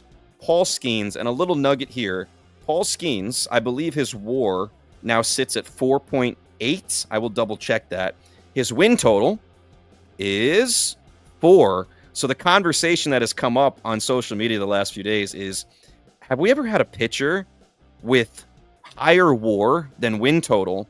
And I'll tell you this, there's a couple other guys that are close this year, but not quite in the same boat as Skeens. Mackenzie Gore has 3 wins. His WAR is 2.8, so close, but he has more wins than WAR. Mitch Keller, another Pirate, has 3 wins, and his WAR is 2.4, so pretty close. And as far as a full season, I think the closest I could find is 2018 Jacob deGrom. I believe the win total was 10, and the WAR was 9 point something, so it was pretty close. I mean, everyone talks about Skeens reminding them of deGrom those years with the Mets where he'd go out, throw amazing, and the Mets would just not score for him. Very similar circumstances. So not surprised that that's the guy that I came up with in that situation. Yeah, love the list here. Paul Skeens deserves to be out there. And there was a big discussion on a couple of podcasts. I love Rates and Barrels over there, what they do. And they were talking about the All-Star game, talking about the neighborhood test of going up to knocking on your next door neighbor and saying, do you know this player? And they were talking about specifically Kyle Riley. And I asked you, Devin, if you knock on your neighbor's door right now, maybe they like baseball, maybe they don't. Do they know who Paul Skeens is? I'm pretty sure they do because he transcends a little bit. I know he's in Pittsburgh and they're kind of sucking it up for him, but he does date Livy Dunn, and Livy Dunn's all over the place. They're going to different places, making appearances. So I think most doors I knocked on, I'd be able to find someone who knew Paul Skeens. All right, let's head to Twitter over here. You had 3 polls that you did post during the week here. Like you said, very active with the torn Achilles being laid up on the couch.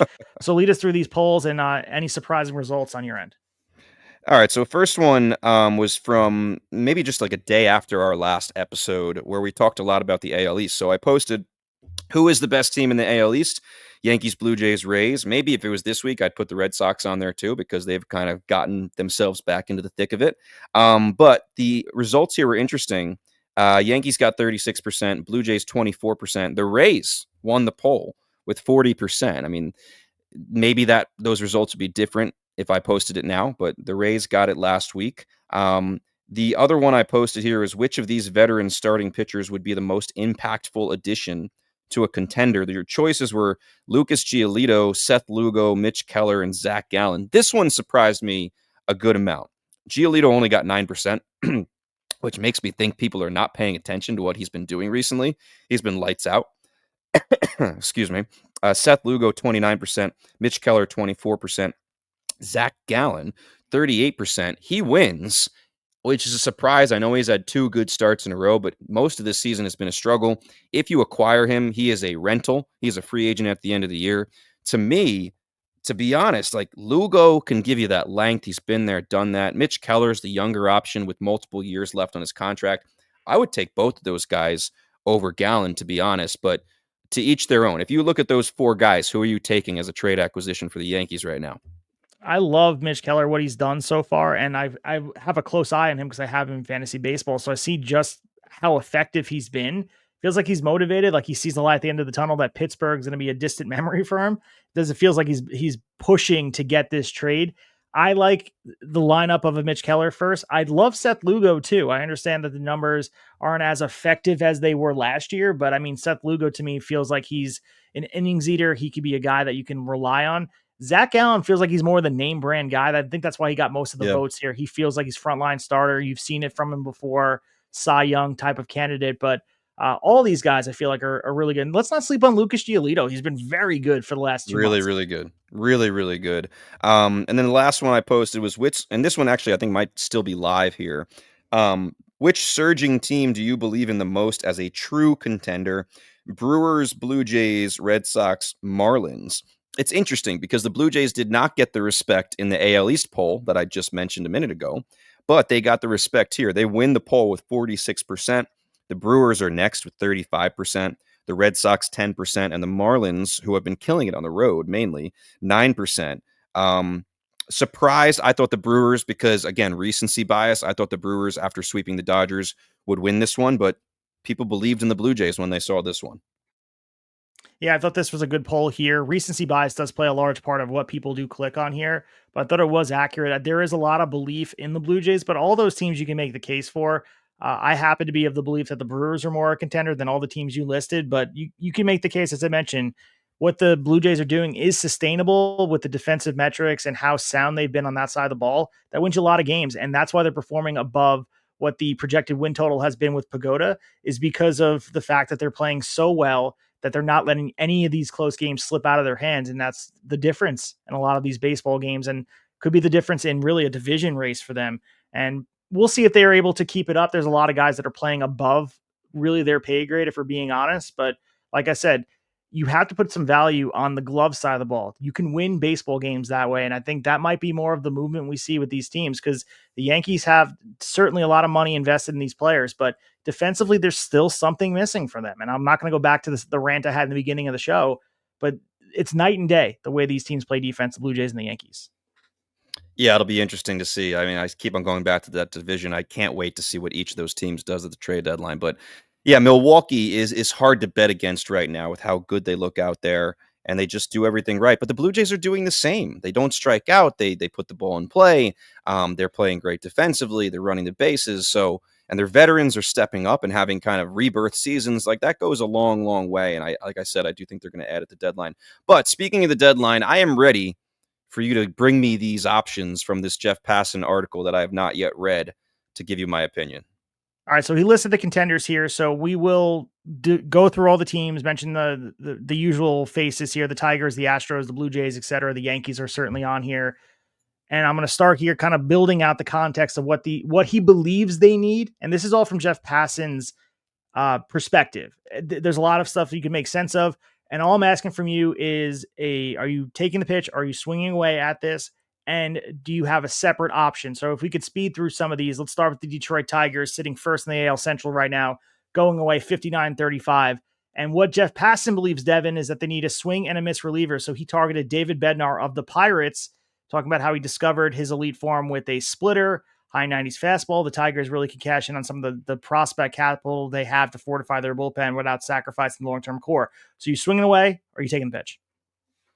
All right, so I'm going to swing away at the fact that I think David Here's the thing. Are you asking me if I think this is the best acquisition they could make or if I just like the idea? I would say the best acquisition they could make. Yes. All right, so if it's listed as the best thing they can do, I'm gonna take the pitch then because here's the thing: the Tigers' system is loaded.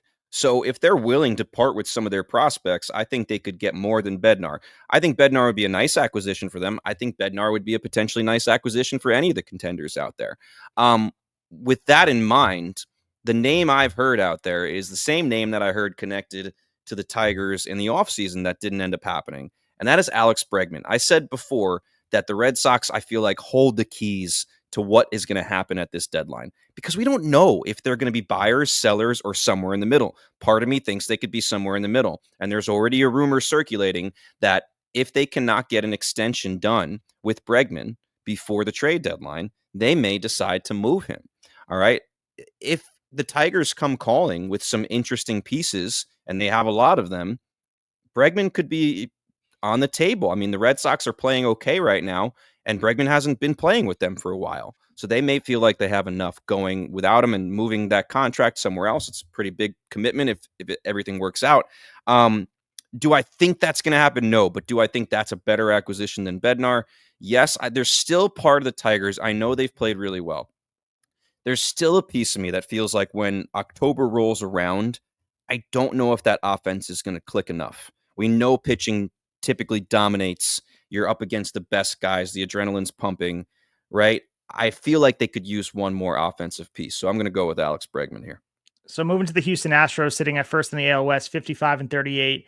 Jeff Passan talked about starting pitching and a left-handed bat, but he most looked at the best fit would be Seth Lugo of the Royals, and really discussed the thin rotation over their end. And Seth Lugo would be the fit. We talked about him a little bit on the Twitter polls and conversation. Do you think this is the best move that they could make? I will swing away at this one. I love that idea. You got to think about it. You have Framber Valdez, who is an innings eater, can go deep into games. You got Hunter Brown, who is a true ace. If you add Seth Lugo, a crafty veteran who can also go deep into games, has like what, 9, 10, 11 pitches he throws. His only problem seems to be the home run ball. Other than that, the guy is just dependable as hell. Oh man, the Astros are already playing so well. There's a part of me that wants to say they need a little bit of extra on offense because of so many injuries. But I think if you can get everyone back healthy, that pitching leads the way. Pitching wins championships when it comes to October and gets you through the playoffs. So I will swing away. I like that idea very much. And the other thing is, I don't know if the Astros have the system in place to land a super big fish. But Lugo a little older, right? So maybe the cost is not as high. So maybe that is a realistic target. So I'm going to jump around to the National League. And I'm going to go with the Cubs here, sitting at first in the NL Central. Jeff Passan talked about starting pitching being the need, and that's obvious. Sandy Alcantara was on his mind here, struggling, of course. We discussed that at length here. If the Cubs are betting on a bounce back, he thinks Alcantara could transform their playoff rotation and be what they need for a World Series. I am going to take the pitch. Listen, there was a blip there for a couple weeks where it looked like Sandy was turning things around and becoming himself again, and it's gone back in the other direction. We might not see the real Sandy until next year, which is completely okay. He just, Tommy John, sometimes it takes guys a while to find their form. So to me, I mean, the Cubs have some really good prospects. Owen Casey has been absolutely killing it, hitting a bunch of bombs in AAA, needs a home where he can play. But I don't think you're going to want to give up some of these high quality guys for a guy like Sandy, who is just struggling mightily. So in my mind, I feel like the Cubs look in another direction. I know we've already heard them attached to the conversations for Mitch Keller. That would be an in-division trade. We talked about it last week. Why would they not be included in any conversations about Seth Lugo? I mean, the Lugo thing is interesting because the Royals have been playing a little better and they're still way behind the Tigers, but they can get themselves in the wild card mix. So I wonder where their heads are as far as a guy like Lugo. But I know I don't right now. I just don't love the idea of Sandy being an acquisition for one of these contenders, not with the way he's throwing. So the man of the hour, too sweet to be sour. We're going to talk about with the Yankees, 51 and 41, AL wildcard right now lead. Third base and pitching is what Jeff Passan says their need. The best fit, Eugenio Suarez of the D-backs. He believes they're going to provide some power at the hot corner and comes with an expiring deal, which a trial run could look at as a longer term fit without the major financial commitment. So do you buy this? Oh, I absolutely swing away. I buy it. The problem for the Yankees is going to be I think there's a lot of other interested teams. I mentioned the Brewers earlier, who have a pretty loaded farm system if they want to take from it to go get this guy. Um, I think the Tigers could use him. I think the Mariners are going to be interested. I think the Mets could potentially be interested. I could go on. I think the Phillies could potentially be interested. I think, I mean, the Diamondbacks might have a lot of suitors and take the best package available. But the idea of the Yankees being able to acquire him, absolutely. I mean, maybe they look to do a similar deal to, remember, the Dodgers a few years back were able to get Max Scherzer and Trey Turner in the same deal. Maybe they try to get Zach Gallen and Geno Suarez here in the same deal. The question is, do they have enough to give the Diamondbacks, even though they're both expiring deals? And is Cashman willing to not hug his prospects as he has in the past? So we have a few more here, and we can go in depth of all of them, or I can speed some of them. But I want to discuss what he believes should happen with the St. Louis Cardinals, who surprisingly sit in an NL wildcard spot, 49 and 44. They're looking for a controllable starting pitcher, and Jeff Passan taps Taj Bradley from the Rays as a compatible match. And the Rays, of course, we're going to talk. They are a contender as well. He believes Bradley has untapped upside.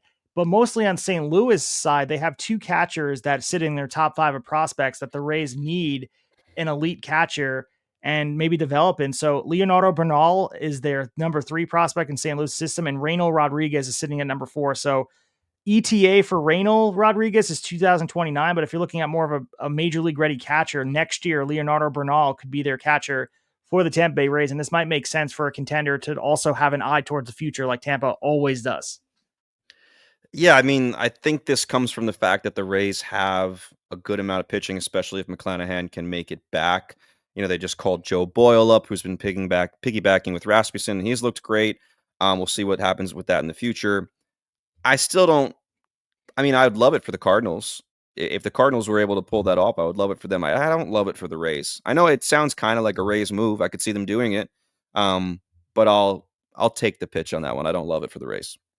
So this would probably be the most blockbuster move of all of them would be the Philadelphia Phillies sitting at 54 and 39, first in the NL East for now. And Jeff Passan looks at it as bullpen and outfield need, and he looks at the Cleveland Guardians being a match. So Emmanuel Clase and Stephen Kwan. So he believes Clase will give him a Ooh. closer through 2028, and Kwan heads contact defense, and it's going to cost some top prospects in his mind. But he believes Philly is in a buy now, and their window is closing rapidly, so they need to kind of get a ring before this ends.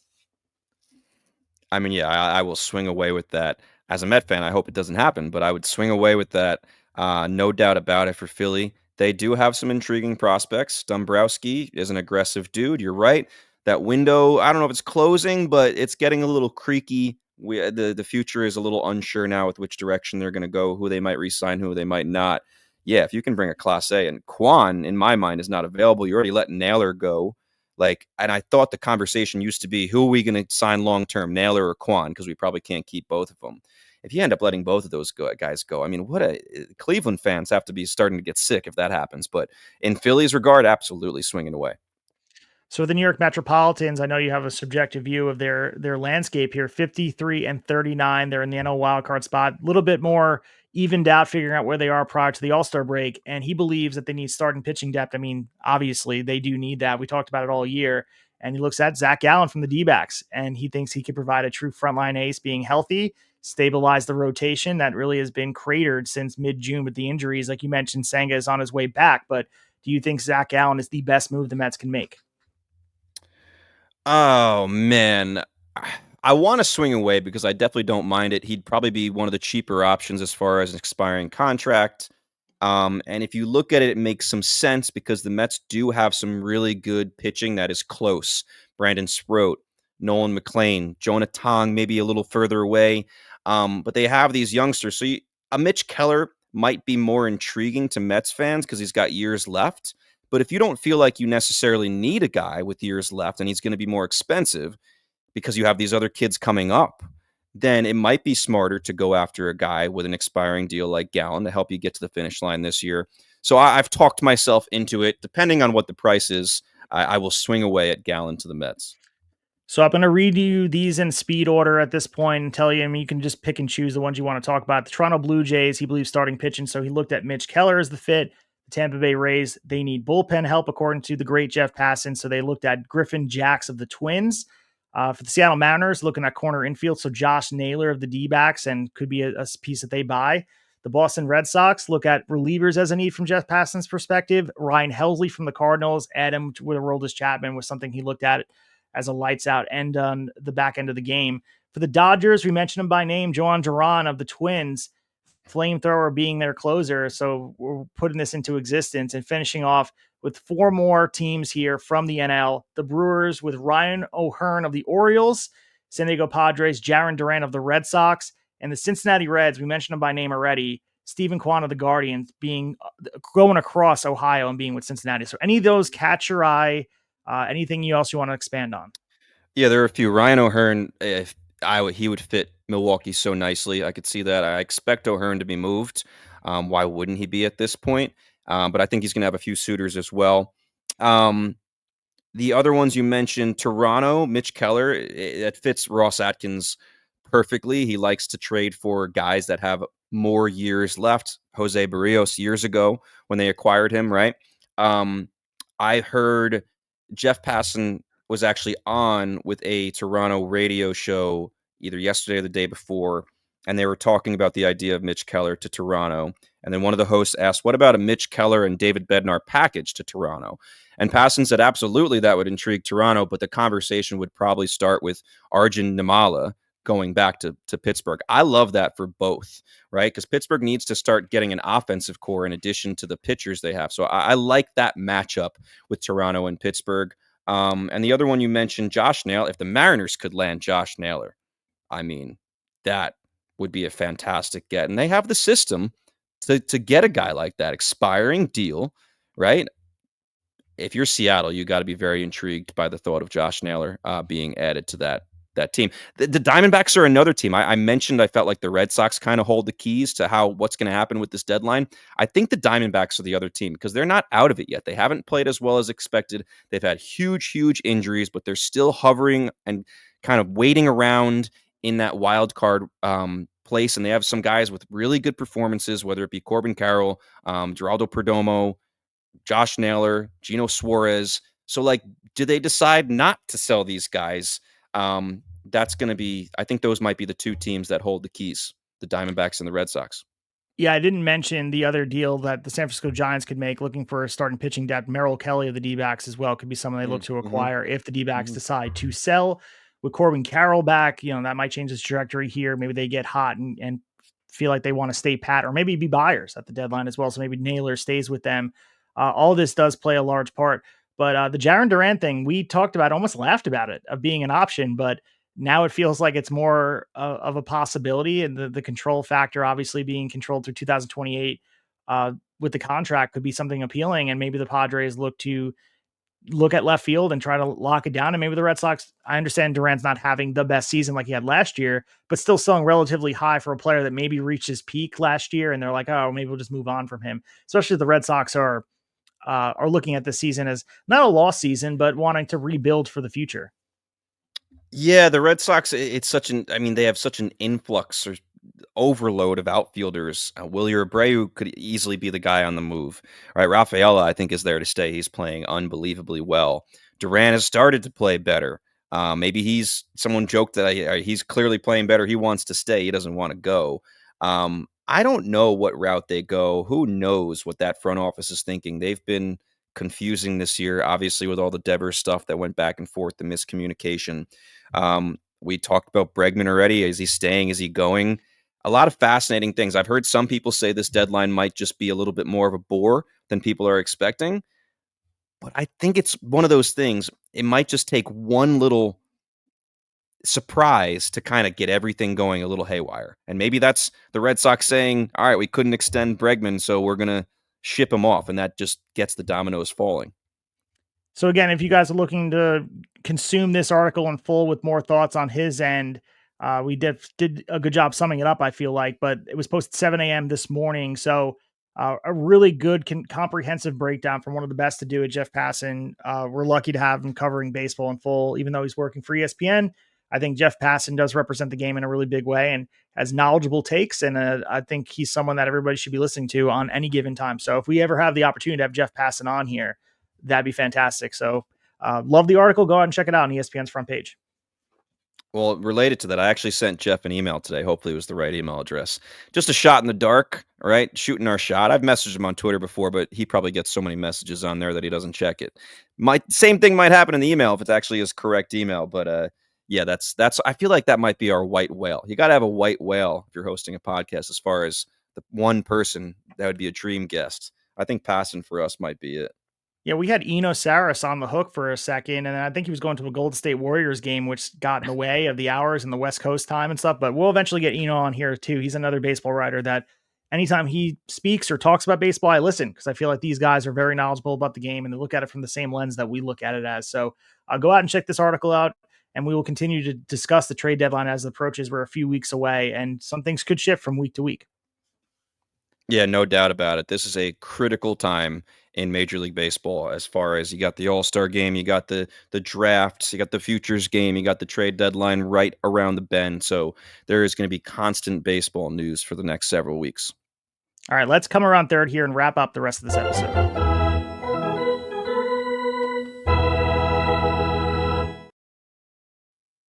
All right, so we appreciate you guys listening for another longer episode. We got some positive feedback by the longer run episode. A lot of people like listening to longer form podcasts. If you guys are jumping around here, we do appreciate you taking the time to support our show. If you can, leave a 5-star review, tell your friends about it, follow us on Twitter and on Instagram at Table Setters Pod. Word of mouth is what it's all about here. Yeah, no doubt about it. The more interaction we get, the better. We did get a new 5-star review, like you kind of alluded to. So I think that was the 22nd 5-star review we have on Spotify, 21 5-star reviews on Apple. So I mean, 43 5-star reviews. That's pretty damn cool. Let's get up to 50 and then keep on going. So what are you watching for the rest of this weekend? Obviously, we have our eyes on the Home Run Derby, things happening in Atlanta, but anything else catching your eye? It's the draft. I know sometimes we like to try to mention something here that we haven't mentioned in the episode yet, but I'm just going to be honest. I mean, as many things as we have going on, I'm fascinated to see what happens in the draft. And I will say, we got to sneak wrestling in here, right? We always do. Sorry, Travis. That's our Sorry, Travis segment. We didn't get to it yet. I have been off the AEW train for a while. For the first time in a long time, I feel like I'm a little intrigued by the Moxley Hangman matchup to see if they finally take the belt out of that briefcase and put it around somebody's waist. Yeah, it's gonna be a good weekend in Texas Global. I feel tied with baseball. They're playing with their the wrestling show where the Texas Rangers play. This is an insane weekend, only comparable to WrestleMania week because starting obviously all week: Monday Raw, Tuesday NXT, Wednesday Dynamite, Thursday's Collision, Friday you have SmackDown, you have Ring of Honor, Super Card of Honor. Saturday we have All In during the day. Saturday night's main event at night. And also at the same time as All In, you have NXT Great American Bash happening. And then on Sunday, oh yeah, the all women's pay-per-view Evolution. So you literally can watch wrestling for 14 straight hours and not leave your living room at all. But I the might do that. competition you I have no can't choice. leave anyway. If someone hides the remote from you, what are you doing? Like all of a sudden you're just watching Real World of Housewives and you have nowhere to go. What happens, Devin? Just trying to enjoy it the best I can, I guess. Yeah, but a lot of good stuff happening in wrestling and with baseball as well. There's a lot of really good conversation and want to enjoy this peak time of baseball conversation because we are a month away from really football taking on all the showcase, all the limelight. This is baseball's time to shine during really the marathon that is the season. To me, the spotlight shines the brightest from September until mid-August, and of course October they get their chance, but this is their showcase. They're the only show in town right now. People want to talk about preseason NBA type of stuff and NFL training camps and all these workouts. No, it's about baseball right now, conversation about it, and elite level of play right now. That's the thing we have to consider. There's a lot of really young, talented players, really elite talent that we're watching on a nightly basis, and special things that were happening on a daily basis on the baseball field. So go out to your local ballparks, enjoy the game, support minor league baseball as well. If you can find a way to a minor league baseball game. Devin did that earlier this year. You have to find a way to support baseball in all capacities because that's how the game thrives. Yeah, no doubt about it. It's getting interesting, man. I mean, I think I read that 16 teams have a record over 500.